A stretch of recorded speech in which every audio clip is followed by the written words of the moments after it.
m'appelle Alexandra Baron, je suis ergothérapeute, puis j'ai gradué du programme Sciences de la nature, profil santé au Cégep Édouard-Montpetit en 2009.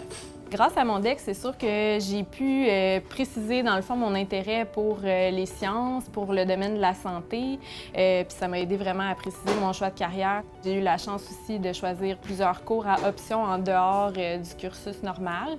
Ça m'a fait découvrir d'autres intérêts que je savais pas que j'avais, entre autres pour la psychologie. Ça m'a beaucoup permis aussi de développer mon autonomie personnelle et professionnelle. Ça m'a permis de développer ma confiance en moi. Puis ça, encore aujourd'hui, c'est quelque chose, c'est vraiment un atout précieux là, dans ma pratique parce que oui, on travaille en équipe, mais il faut être capable d'être autodidacte puis d'aller chercher les informations. Là. Fait que ça m'est vraiment utile à tous les jours, ça aussi. Là.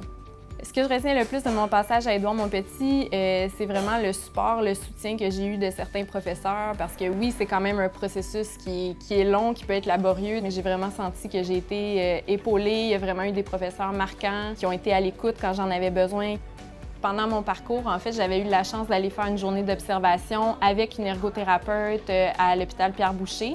Puis je l'avais vu vraiment travailler dans son quotidien, puis c'est vraiment là que j'ai eu comme l'appel pour cette profession-là, puis ça m'a jamais lâché depuis, là.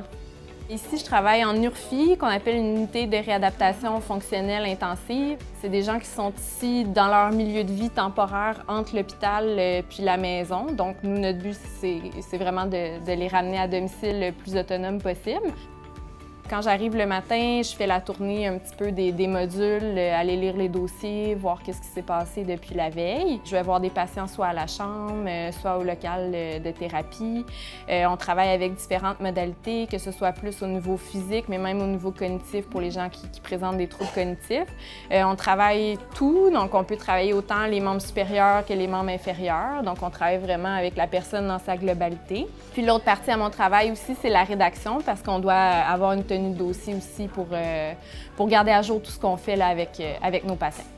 Le DEC, c'est pas quelque chose qui est nécessairement facile. C'est sûr qu'il y a des défis au quotidien. Il y a des moments qui sont plus difficiles, mais j'ai été tellement bien épaulée que j'ai toujours senti que j'avais ma place quand même dans ce programme-là, puis qu'en fournissant les efforts, j'allais y arriver. Aujourd'hui, à force de détermination, là, je fais un travail que j'aime, que j'adore, puis je suis contente de me lever tous les matins là, pour venir travailler.